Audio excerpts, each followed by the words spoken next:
Hola amigos y amigas, bienvenidos a la sección Libros en Movimiento, que cada sábado compartimos con ustedes lecturas de libros. Este sábado estamos muy alegres porque estamos retomando una nueva lectura que había quedado ahí un poco estancada.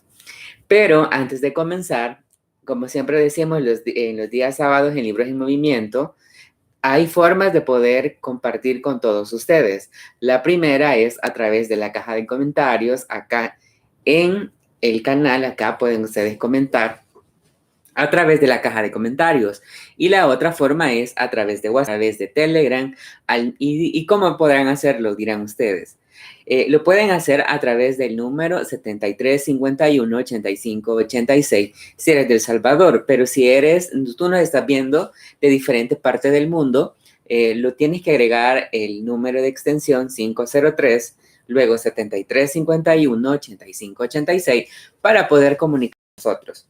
Lo pueden hacer a través de WhatsApp, lo pueden hacer a través de Telegram y también a través de todas las plataformas con las que contamos, que es Facebook, Twitter, Instagram, en el cual también nos pueden ahí enviar mensajitos de texto por si tienen alguna duda, por si quieren conocer acerca de de un libro que ustedes estén interesados y que nos digan, miren, quiero que ustedes analicen o interpreten ese libro o que lean, en el cual entonces nos pueden escribir y nos pueden dar su mensajito de texto, sus comentarios ahí en las diferentes plataformas. Y también, como les mencionaba, en este momento también lo pueden hacer a través de la caja de comentarios acá en YouTube.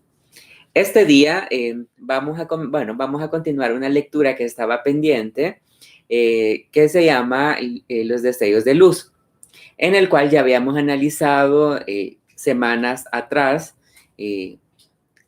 este libro. Entonces ya habíamos hablado un poco sobre, ya habíamos hecho una introducción de 2 cuentos y luego de ahí, de ahí es varias semanas atrás habíamos leído 3. Entonces habíamos dicho de que era una producción 100% nuestra, en el cual se había compartido se está compartiendo con todos ustedes para que conozcan un poco acerca de lo que se está contando o lo que se está contando en la actualidad, o los sucesos o momentos que se han vivido o que uno sabe o le han contado, su familia le han contado, lo han visto, han escuchado. Entonces hemos hecho esta bonita novela o cuento, no sé cómo llamarlo, porque en eso estamos, en ese proceso estamos de analizarlo. Entonces, ese libro se llama Destellos de Luz, en el cual ya hemos leído varios cuentos. Vamos a hacer como una recopilación o un poco de información de lo que hemos leído para recordar un poco hasta dónde hemos llegado. Primero habíamos leído Luz en la ventana, en donde aparece el personaje principal, en el cual, se mencionaba que era una persona, se describía un poco acerca de sus características físicas del personaje. También aparecía otro personaje que era quien la cuidaba, que no sabemos todavía quién es, y nos presentaba un poco acerca de por qué, o sea, esas características que tenía el personaje principal y por qué era simple, por qué Luz era simple en el primer cuento. Luego de ahí, en el segundo cuento, titulado Luz en el jardín, aquí teníamos como una mezcla muy interesante dentro de la narrativa, porque hacía como flashback. Flashback es el término que se utiliza para decir que trae recuerdos del pasado con recuerdos del presente. Entonces es un manejo un poco de la ruptura del tiempo, en el cual hacía el personaje, en el cual mencionaba Luz en el jardín, de que ella recordaba un poco acerca de ya desde antes, cuando estaba pequeña, en el cual la mandaban al molino y, y aparecían otros personajes dentro de la historia del flashback, en el cual estaba Fermina, que era la tía, Y también estaba, bueno, Fermina, que era la tía, y también aparecía su prima, que era Laura, en el cual estos personajes están dentro de la narrativa, pero están dentro del flashback. ¿Por qué? Porque está contando una historia que es digamos, está la historia que lleva la conducción de la historia, pero al mismo tiempo su mente está creando otras atmósferas o está recordando una atmósfera pasada en el cual es donde aparecen estos personajes, y luego hay una ruptura de tiempo en el cual esta ruptura hace que se mezcle con la presente. Entonces, si nosotros no tenemos como un poco de atención acerca de el tiempo de la narrativa, se hace un poco confuso, pero depende también de los discursos o de los elementos discursivos de la historia. Es por eso de que íbamos leyendo, íbamos comentando, íbamos haciendo como una comparación del pasado, del presente, y es como una utilización de la narrativa dentro de este cuento, que es lo que habíamos hablado un poco en Luz en el Jardín. Luego está Un recuerdo de Luz, en el cual es muy interesante también el cuento que habíamos dejado o que habíamos dicho en el anterior, porque dejaba como una conexión para el siguiente cuento. Entonces, en el siguiente cuento aparece un término que ella tiene como dudas de por qué lo dijo, y es el término de los colones. ¿Por qué? Porque ella en su recuerdo, en su flashback, lo que hace es recordar que existían colones y que era como la moneda, bueno, era la moneda oficial en aquel entonces para poder adquirir, comprar, etcétera. Entonces, y el personaje que la cuida le dice que no existen esos colones. Entonces tiene así como, el personaje tiene como ese, ¿cómo se le llama? Como esa desconexión dentro de dónde está en el presente o en el pasado, en el cual empieza a tener como un tipo de características que se van, ¿cómo se llama?, sumando al personaje principal, en el cual hay que tenerlo muy en cuenta porque puede ser que estos elementos que está dando dentro del discurso puedan estar dando como características al personaje. Y también hablábamos de que, también en un recuerdo de Luz aparece cuando estuvimos hablando mucho acerca de las chengas, que era como un elemento cultural dentro del país en el cual nos contaba también nuestro amigo Lempita. Hablando de Lempita, te dice saludos. Hola, Eduardo. Y Diana Hidalgo también te dice hola. Hola, Lempita. Hola, Diana. Cabal, es lo que estábamos diciendo, de que esto de las chengas, estuvimos hablando con Lempita y estuvimos hablando de que, tal como lo dice el texto, él nos contaba la experiencia de que no era tal cual como está reflejado en el texto, de decir que era, bueno, sí, que era las chengas eran eran un complemento de la alimentación, pero no era 100% como yo lo decía en la vez pasada, de que yo creía de que era como algo alimento y que era bueno y que yo decía que se debería retomar, etcétera, pero él nos comentó de que no era así en la vida real. Él nos comentó de que no, o sea, que, por ejemplo, al mediodía era donde estaban calientes las chengas, pero que, por ejemplo, en las noches o en las mañanas se hacían tostadas, era como un recipiente o como era un plato, decía él, en donde se ponían los frijoles, el queso, o el huevo, o la crema, no me acuerdo qué más mencionaba, en el cual a mí me pareció bastante curioso, porque no sabemos exactamente, o sea, yo no viví eso, pero él sí lo vivió, y por eso me pareció impactante, porque no es lo que están, o sea, al no conocer uno cree de que es así, entonces, pero no era así.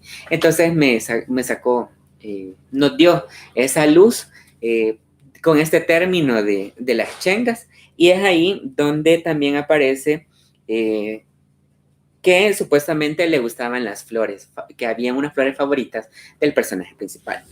Luego nos quedamos en el siguiente cuento que se llama Luz y sus flores, que también utiliza un elemento importante dentro del... Luz y sus flores todavía no lo hemos leído.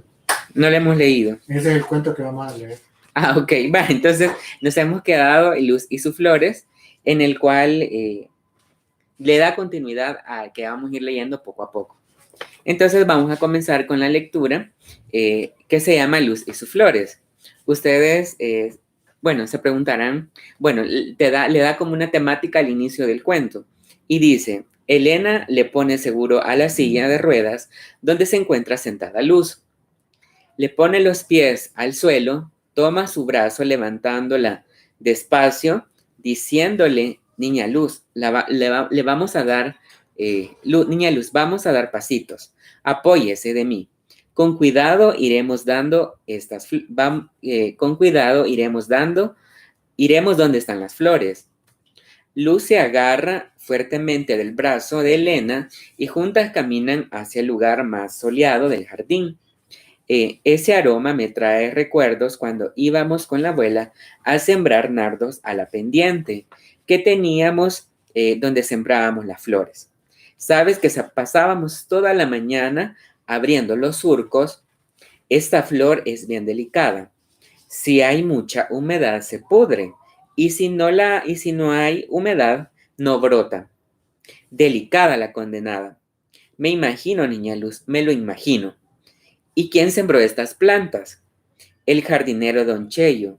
Esta flor es carísima. Cuando estaba la cosecha, se hacían manojos de 12 varitas y se vendían a 10 colones o 15, dependiendo si entraba la flor al mercado, porque a veces los chapines venían a baratar. La gente lo compraba para adornar los ataúdes.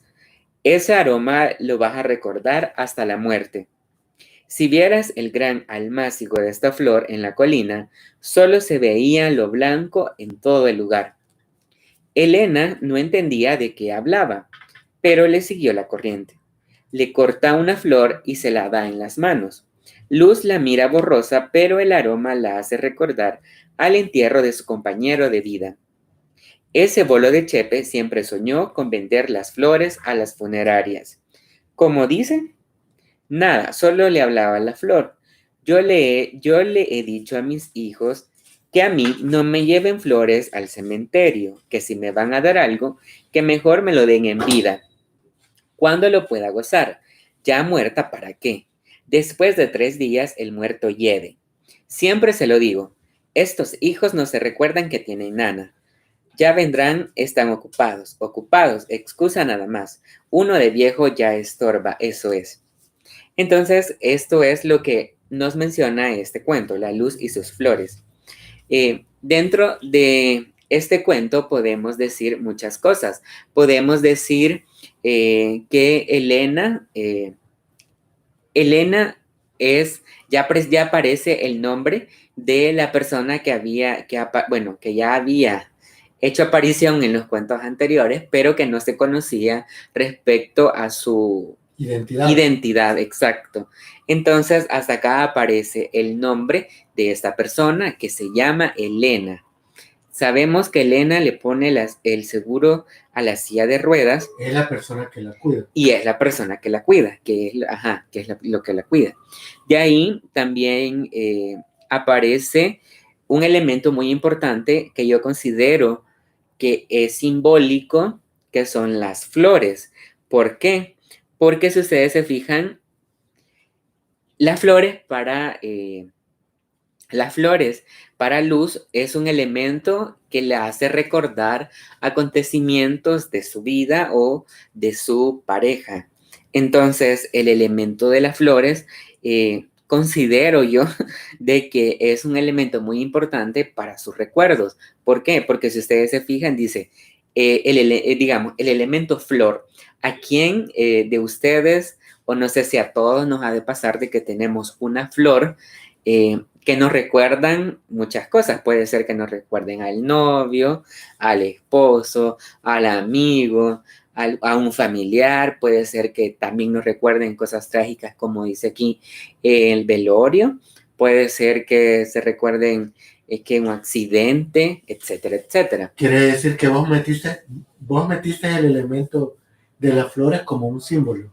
Sí, Sí, podría decirlo así, de que el elemento flor es un elemento simbólico. Pero así, tú como escritor, dijiste, voy a agarrar el elemento flor y voy a hacerlo parte de la historia como un elemento simbólico. La pregunta es, ¿el escritor cuando escribe es consciente de ese tipo de cosas? Es que eso depende, porque les voy a contar un poco. Cuando uno escribe, uno tiene, o sea, saca las ideas. Entonces, cuando ustedes hacen la escritura, ustedes sacan todas las ideas que tengan. Pero después, a la hora de la depuración, digamos, se hace una depuración que les mencionaba anteriormente, de que uno escribe a partir de todas las ideas que tiene, expone, aunque no tenga coherencia, pero ustedes sacan las ideas. Entonces, cuando ustedes hacen la depuración del texto, porque el texto tiene un proceso de depuración después, entonces en este proceso de depuración, uno se sorprende de uno mismo. No sé si les ha de pasar a ustedes, pero a mí sí me pasa, de que yo a veces a la hora de escribir, no, o sea, uno no pensó en obtener este elemento dentro de la narrativa, pero apareció.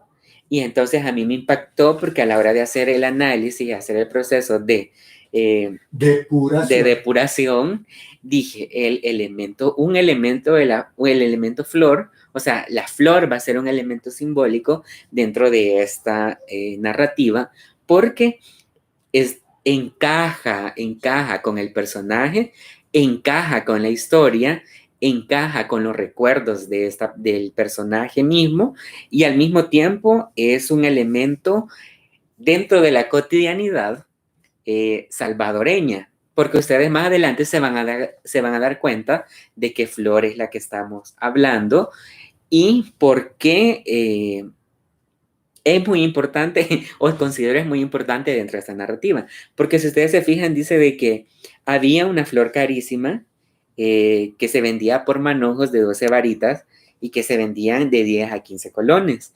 Y dice de que esta flor se encontraba en el mercado, pero cuando venía también de afuera, esta flor al mercado se devaluaba. Y entonces, si nosotros vemos eso en la cotidianidad o si nosotros nos vamos al centro de San Salvador, podemos notar estas mismas situaciones dentro de los mercados, porque por ejemplo, en el volcán de San Salvador, muchas personas cosechan flores, pueden ser distintos tipos de flores. Estas vienen ya sea de San Salvador o de los cerros donde se cultivan las flores y vienen al mercado a vender las flores. Y ustedes se preguntarán, ¿y estas flores para qué sirven o para qué? Muchas de las flores se utilizan para altares en las iglesias, ya sea católica, cristiana, etcétera, o también para adornar las casas. Pero muchas de estas flores no son para adornar las casas ni las iglesias, sino que son para ¿qué? Para el ritual que se tiene cuando alguien fallece. Entonces, si ustedes se fijan, el elemento flor se convierte en un elemento simbólico que hace recordar la muerte, pero en el caso del personaje. Y es ahí donde nosotros cuando vemos... Es porque habla de Chepe o José, no sé, es el compañero de vida de Luz. Exacto. Y era Bolo. Sí, y a mí me parece también interesante porque también te da otros elementos de este personaje. Te dice el Bolo de Chepe. Entonces, aunque el personaje no aparece porque todavía no conocemos un poco de Chepe, pero sí te dice una característica importante de este personaje, de su esposo, que dice que era Bolo. Y también me parece que dice que él tenía la idea de vender el dinero, porque el pisto es... Entonces tiene un poco de ambición porque dice, o sea, estas flores mejor, en vez de estar vendiéndolas al centro, mejor las vendemos a la funeraria. Y es como, o sea, las funerarias siempre van a necesitar flores para poder poner